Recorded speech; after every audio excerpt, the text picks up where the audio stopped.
So, hello guys, welcome to the Unity Basic Tutorial Part 6। ये video में हम देखेंगे कि लाइटनिंग जो हमारे गेम के अंदर होती है उसको हम लोग उसके क्या क्या टाइप्स होते हैं और उसको हम कैसे यूज़ कर सकते हैं। देखिए गाइस, लाइटनिंग एक काफ़ी इंपॉर्टेंट होता है। आप जब भी कोई भी 3D गेम बना रहे हो, 2D गेम में तो आपको लाइटनिंग का इतना इंपॉर्टेंस नहीं होता, पर जब आप 3D गेम्स बना रहे हो तब आप लाइटनिंग को अच्छे से यूज़ करें तो आपका गेम एनवायरनमेंट है वो काफ़ी अच्छा दिख सकता है। ये वीडियो में हम देखेंगे कि हमारे यूनिटी के अंदर हमको 6 टाइप की लाइटनिंग्स मिलती है, पर उसमें से हम देखेंगे सिर्फ 4 टाइप्स। बाकी की 2 काफ़ी एडवांस होती है, तो वो अभी हम उसको अभी कवर नहीं कर रहे। तो हम 4 टाइप की लाइटनिंग्स देखेंगे। अगर आपको देखना है कि लाइटनिंग कैसा इफेक्ट ला सकता है, तो मैं आपको एक 15 to 20 सेकेंड्स का एक वीडियो चला दूंगा। तो वो आप देखिए तो आपको उससे पता चल जाएगा कि लाइटनिंग एक क्या इफेक्ट आपकी गेम वर्ल्ड में दे सकता है। ओके, तो मैं वीडियो शुरू करता हूँ।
तो आपने जैसे कि वीडियो में देखा कि जो हमारा गेम वर्ल्ड है वो लाइटनिंग की वजह से कितना अच्छा दिखता है। तो आपने जो वीडियो देखा था तो वो मैंने यूनिटी के अंदर पूरा फॉरेस्ट बनाया था, और using unity train system terrain system unity जो टेरेन सिस्टम होती है उसको यूज़ करके मैंने पूरा वहाँ पे फॉरेस्ट बनाया था। तो पूरे यूनिटी के 1 किलोमीटर बाय 1 किलोमीटर का फॉरेस्ट था पूरा। ओके, तो हम लाइटनिंग को यूज़ करके इतना अच्छा सा एक एनवायरनमेंट बना सकते हैं। उसमें मैंने सिर्फ लाइटनिंग को नहीं, पोस्ट प्रोसेसिंग होती है यूनिटी के अंदर, उन दोनों को यूज़ किया था। लाइटनिंग एंड पोस्ट प्रोसेसिंग दोनों को यूज़ किया था, तभी जाके वो एक अच्छा एनवायरनमेंट बनते हैं। तो आपको वो सीखने की ज़रूरत नहीं, मैंने आपको सिर्फ बता दिया कि यूनिटी के अंदर हमको अगर लाइटनिंग हम लोग अच्छे से यूज़ करें तो हमारा गेम एनवायरनमेंट काफ़ी अच्छा दिख सकता है।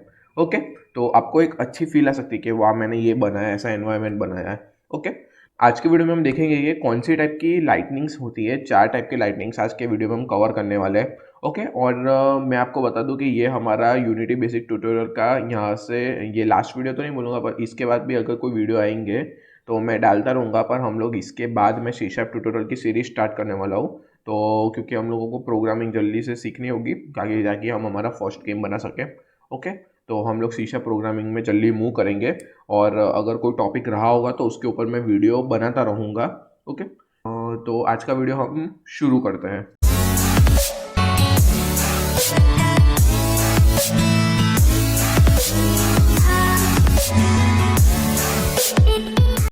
तो मैंने यहाँ पे हमारा थोड़ा सीन में चेंज किया है। ओके, और कैमरा को मैंने ये वाले पोजीशन में, ये वाले व्यू में थोड़ा ला दिया, और यहाँ पे मैंने खुद कस्टम मटेरियल बना दिए।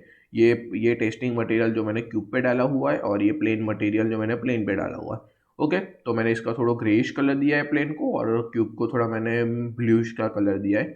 ओके ओके, तो आज हम देखेंगे कि लाइटनिंग कौन से टाइप की होती है। जैसे कि आपको अगर लाइटनिंग ऐड करनी है तो आपके पास 2 ऑप्शन होते हैं। या फिर ये प्लस आइकॉन है, वहाँ पे क्लिक कीजिए, लाइट्स में जाइए, और यहाँ पे आपको 6 टाइप की लाइटनिंग दिख जाइए। तो उसपे सब ये directional light, point light, spot light और एरिया लाइट को ही कवर करने वाले हैं। बाकी के 2 हम लोग कवर नहीं करेंगे। ओके, ये काफ़ी एडवांस होती है इसलिए। ओके, तो यहाँ से आप लाइटनिंग को लाइट को कोई भी लाइट को ऐड कर सकते हैं, या फिर सिंपली यहाँ पे राइट क्लिक कीजिए और लाइट को यहाँ से भी ऐड कर सकते हैं, या फिर गेम ऑब्जेक्ट्स में जाइए, यहाँ से भी आप लाइट को ऐड कर सकते हैं। ओके, तो यहाँ से मैं राइट क्लिक करता हूँ, लाइट को ही ऐड करता हूँ। कौन सी, यहाँ पे डायरेक्शनल लाइट तो हमको पता है। डायरेक्शनल लाइट क्या होती है वो मैंने आपको स्टार्टिंग के वीडियोस में बता दिया था, जब हम लोगों ने यूनिटी को इंस्टॉल किया था। उसके बाद जब मैंने पूरा आपको ओवरव्यू दिया था, तो मैंने उसी टाइम आपको बता दिया कि डायरेक्शनल लाइट होती क्या है। वो एज ए सनलाइट हम उसको ट्रीट कर सकते हैं हमारे वर्ल्ड का।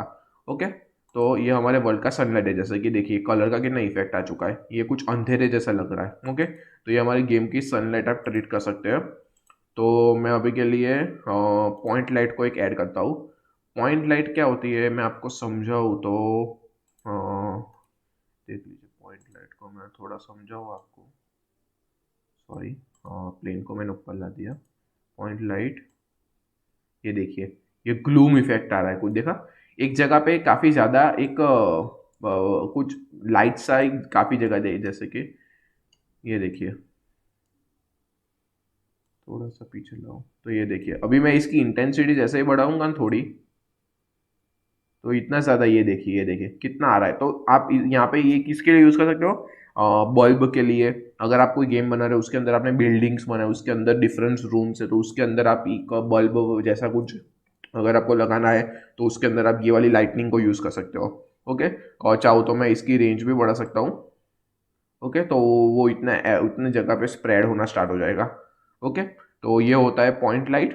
ओके, तो पॉइंट लाइट आपको समझ में आएगा। इंटेंसिटी यानी कि उसको कितना इंटेंस करना है, मतलब कितना आपको उसमें ब्राइटनेस ऐड करना है, वो आप सब देख सकते हो यहाँ से।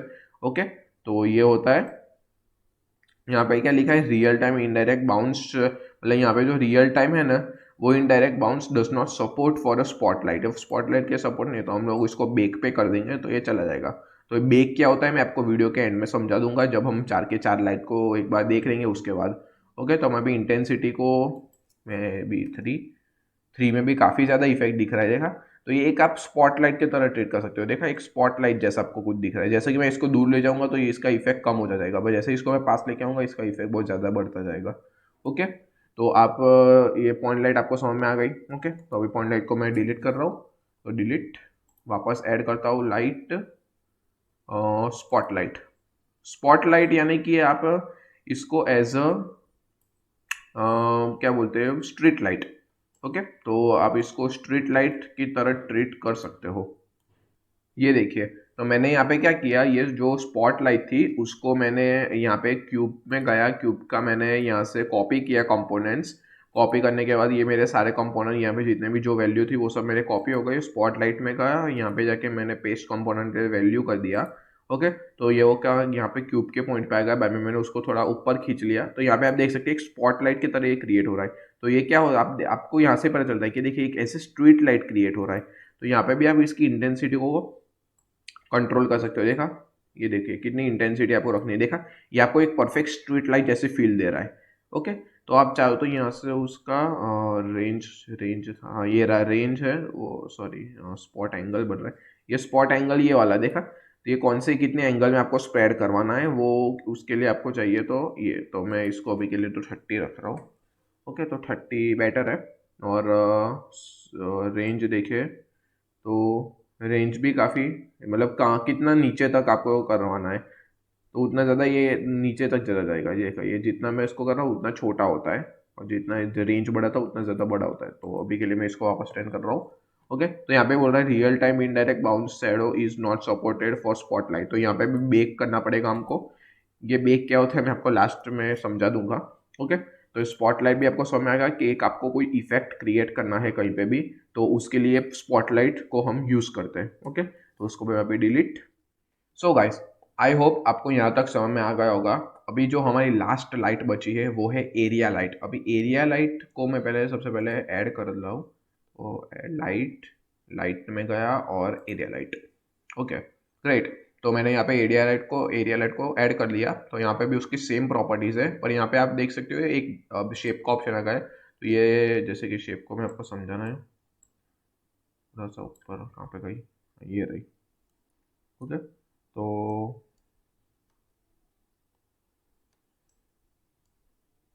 मैं आपको समझाऊँ तो देखिए यहाँ पे मैं इसको रखता हूँ, और यहाँ से मैं ये देख सकते हैं आप, ये जो देखा, ये जो मैं कर रहा हूँ ये बॉर्डर है, तो वो रेक्टेंगुलर शेप में है, तो इसके लिए इसका शेप जो है वो रेक्टेंगुलर है। मतलब एरिया को ये कैसे कवर करेगा, तो रेक्टेंगुलर शेप में। तो मैं इसका मैन्युअली बढ़ा रहा हूँ, तो मैन्युअली मैं इसको थोड़ा अच्छे से बढ़ा दूँ, हाँ बढ़ा दिया। ओके, तो और बाद में रेंज हो तो कितनी नीचे तक, मतलब कितनी डीप इसको कवर करना है, ओके, कोई भी चीज़ को, तो यहाँ पे रेंज भी मैं इसका अभी के लिए मे बी 50 कर दूँ। ओके, तो 50 मैंने कर ली। विथ में कलर के लिए मैं अभी के लिए इसको रेडिश कर रहा हूँ पूरा, तो रेडिश कलर कर लिया। इंटेंसिटी में इसकी 3 कर रहा हूँ। ओके, 3 कर ली। अब मैं ड्रॉ एलो का ऑप्शन मैं आपको बाद में बताता हूँ। अब मैं फ्लेयर भी ऑटो, ओके, ये सब हमको अभी की जाने की जरूरत नहीं है, खाली ड्रॉ हेलो का ऑप्शन मैं बाद में बताता हूँ। कास्ट शेडोस, मतलब ये शेडो को बताना है कि नहीं, तो वो उसके लिए है। ओके, तो अभी ये यूज़ कहाँ होती है, जैसे कि आप समझिएगा, आपके अगर गेम में कोई भी ऐसी ऑब्जेक्ट है जो कभी मूव नहीं होने वाला अपनी जगह पे से, लाइक बिल्डिंग्स है, तो उस पे बार बार हम लोगों को लाइटनिंग को कैलकुलेट करना, तो वो काफ़ी प्रोसेस इंटेंसिव हो जाता है। बार बार यूनिटी को लाइटनिंग कैलकुलेट करनी पड़ेगी, जैसे कि क्योंकि जैसे कि हम लोग क्या है, हमारे प्लेयर क्या होते हैं, मूवेबल ऑब्जेक्ट होते हैं, तो वो कहीं पे अलग अलग जगह पे उनकी अलग अलग लाइटनिंग कंडीशन होती है। जैसे कि कहीं टनल वगैरह में या कोई बिल्डिंग वगैरह में जाए तो वहाँ लाइटनिंग कम होगी, पर कोई ओपन एरिया में जाए तो वहाँ लाइटनिंग कहीं ज़्यादा भी हो सकती है। और जो बिल्डिंग्स होती है, वॉल्स होती है, वो तो कभी मूव नहीं होती है, तो उनके ऊपर जो लाइटनिंग होती है वो कभी इतनी चेंज होती ही नहीं है, वो हमेशा एक स्टेडी स्टेट में रहती है। तो उसकी वजह से क्या होता है, हमको उन पे बार बार कैलकुलेट करने की ज़रूरत नहीं है। तो हम लोग उस पर क्या लगा सकते हैं, एक एरिया लाइट को लगा सकते हैं। एरिया लाइट क्या करता है कि जो स्टैटिक ऑब्जेक्ट होते हैं उन पे ही अपनी लाइट को इफेक्ट करवाता है, जिससे क्या है कि उसकी लाइटनिंग सिर्फ स्टैटिक ऑब्जेक्ट पे रहे। तो उससे क्या है, एक बार हम लोग वो लाइट को कैलकुलेट कर दे, एरिया लाइट को एक बार हम लोगों ने एक बार कैलकुलेट कर दिया, बस वहाँ बात खत्म। एक बार कैलकुलेट किया, अभी वो लाइट कभी भी चेंज नहीं होगी। हाँ, अनटिल अनलेस कोई दूसरी लाइट उस पर नहीं गिरती। अभी वो दूसरी लाइट अगर गिरेगी तो लाइट अपनी तरीके से वो ऑब्जेक्ट को देखेगी, कैलकुलेट करेगी। पर एरिया लाइट को हम लोगों ने वो ऑब्जेक्ट पे गिरा दिया, तो बस वहाँ पे बात खत्म हो जाती है। तो क्या हम लोगों ने एक बार कैलकुलेशन किया, पूरे गेम में वो चलेगा। ओके, तो इसके लिए एरिया लाइट होती है, पर उसके लिए हमको बेक करना पड़ता है। और उसके लिए हम लोगों को अगर स्टैटिक बनाना है कोई ऑब्जेक्ट को जो कभी मूव नहीं करेगा, लाइक बिल्डिंग्स, फ्लोर, वॉल वगैरह होता है। ओके, एक्सेप्ट वो सब चीज़ें होती है वो कभी मूव नहीं करेगी, तो उसको हम कैसे कर सकते हैं, तो उसको सिंपली, जैसे कि मैं इस प्लेन को कभी भी मूव करना नहीं चाहता, तो मैं क्या करूँगा, प्लेन है उसको सिलेक्ट किया। सिलेक्ट करने के बाद यहाँ पे स्टैटिक का ऑप्शन है, बस उसको चेक कर दीजिए, यहाँ पे ख़त्म बात। अभी जैसे ही हम लोग इसको बेकिंग करेंगे, तो बेकिंग में ये पूरा का पूरा कैलकुलेट हो जाएगा कि अच्छा ये स्टैटिक ऑब्जेक्ट है, तो इस पर इफेक्ट डालेगा वो। ओके, जैसे मैं अगर क्यूब को भी अगर स्टैटिक कर दूँ तो उस पर भी इफेक्ट आएगा एरिया लाइट का। Okay, great. तो अभी बेकिंग क्या होती है, तो बेकिंग क्या होती है कि अगर आपके गेम, जैसे कि मैंने आपको लास्ट जो वीडियो बताया था उसके अंदर आपने देखा कि लाइटनिंग को मैंने यूज़ किया था, कितना अच्छा एनवायरनमेंट बन सकता है। पर वो लाइट को मैंने यूज़ करने के बाद बेक किया था। बेक करने से क्या होता है, जैसे कि कोई अनवांटेड चीज़ें होती है, लाइटनिंग होती है, अनवांटेड लाइटनिंग या कुछ भी अनवांटेड चीज़ें होती है लाइटनिंग के रिलेटेड, तो वो क्या होता है, यूनिट उसको रिमूव करता है और हमारे चीज़ को हो सके उतना प्रोसेस इंटेंसिव कम करता है हमारे गेम को, और अच्छा दिखे वैसा ट्राई करता है। तो यूनिटी के लिए, इसके हम यूनिटी के अंदर बेकिंग सिस्टम का यूज़ करते हैं।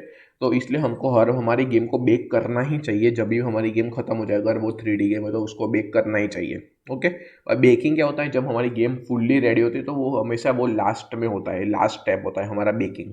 कोई भी गेम का, कोई भी 3D गेम का अगर हम करेंगे यूनिटी में काम, तो वो यूनिटी में हम लोग लास्ट स्टेप जो होगा हमारा, वो बेकिंग ही होता है ऑलवेज लास्ट स्टेप। ओके, कि हम हमारे पूरे वर्ल्ड को बनाएंगे, उसके बाद ही हम बेक करेंगे ना।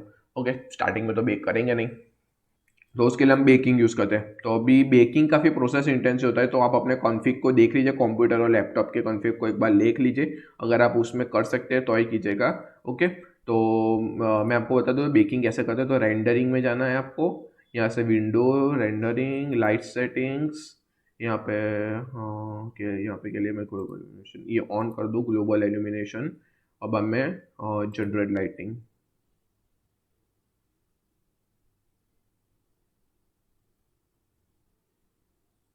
देखिए यहाँ पे अभी बेकिंग का कर रहा है, तो देखा इतनी इसने इतनी चीज़ को बेकिंग करने में भी ये थोड़ा टाइम ले रहा है। तो अभी बहुत सारी चीज़ होगी तो उसको कितना टाइम लगेगा आप सोच सकते हो।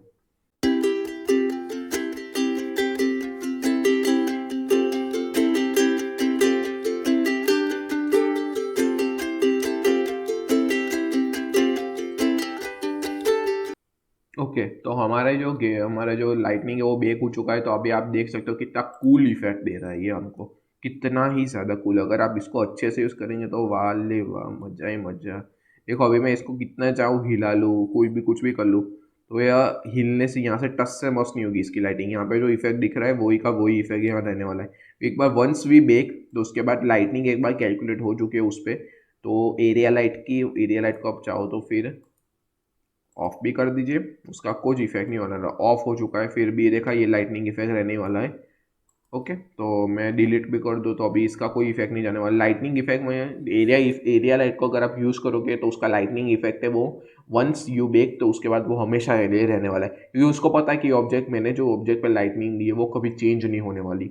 ओके, पर वैसा that is not condition in our directional light, spot light and point light. Okay, तो उसके लिए हम लोगों को करना पड़ता है, रखना पड़ता है उसको गेम के अंदर। एरिया लाइट कहाँ पे यूज हो रही है, जो स्टैटिक ऑब्जेक्ट है। एक बार एरिया लाइट ने उस स्टैटिक ऑब्जेक्ट पे अपनी लाइट कैलकुलेशन कर ली, खत्म वहाँ पे बात। इसलिए हम लोगों को जो बिल्डिंग्स होते हैं उस पर हमेशा एरिया लाइट का यूज़ करना चाहिए। ग्रेट, आई थिंक आपको समझ में आ रहा होगा। और ये हमारा था ट्यूटोरियल पार्ट 6, पार्ट 7, पार्ट 8 आते रहेंगे, पर हम लोग अभी यूनिटी का नई मैं प्लेलिस्ट बना रहा हूँ, सी शार्प ट्यूटोरियल, जहाँ पे मैं बिगनिंग से लेके आपको एक ठीक ठाक नॉलेज दे दूंगा। C sharp programming, game programming तक की ठीक ठाक नॉलेज दे दूंगा उसके अंदर भी वीडियोस आएंगे ठीक ठाक लेवल, और हमको थोड़ा बहुत टाइम लगेगा उसको कवर करने के। इस जैसे ही हम लोग, और साथ में मैं ये वाली सीरीज़ जो है यूनिटी बेसिक ट्यूटोरियल्स की, वो भी साथ में करता रहूँगा। Unity C sharp basic tutorials की भी सीरीज साथ में करता रहूँगा। वह जैसे ही मुझे लगा कि एक इंटरमीडिएट लेवल तक हम लोग पहुँच चुके हैं, तो हम लोग एक गेम बनाएंगे जो कि एक सिंपल 3D गेम होगी। ओके, तो वो बनाने के बाद हम लोग बाद में थोड़ा बहुत चाहे तो मूव कर सकते हैं 2D गेम्स के अंदर, वो हम लोग बाद में देखेंगे, पर अभी के लिए हमको फोकस करना है प्रोग्रामिंग पे। सो नेक्स्ट वीडियो में भी शायद प्रोग्रामिंग पे होगा, या फिर मैं कोई जनरल टॉक लाने वाला हूँ। ओके, तो उस पर शायद हो सकता है। ओके, तो ये वीडियो के लिए इतना ही। मैं मिलता हूँ आपको नेक्स्ट वीडियो में, तब तक के लिए सी या गुड बाय।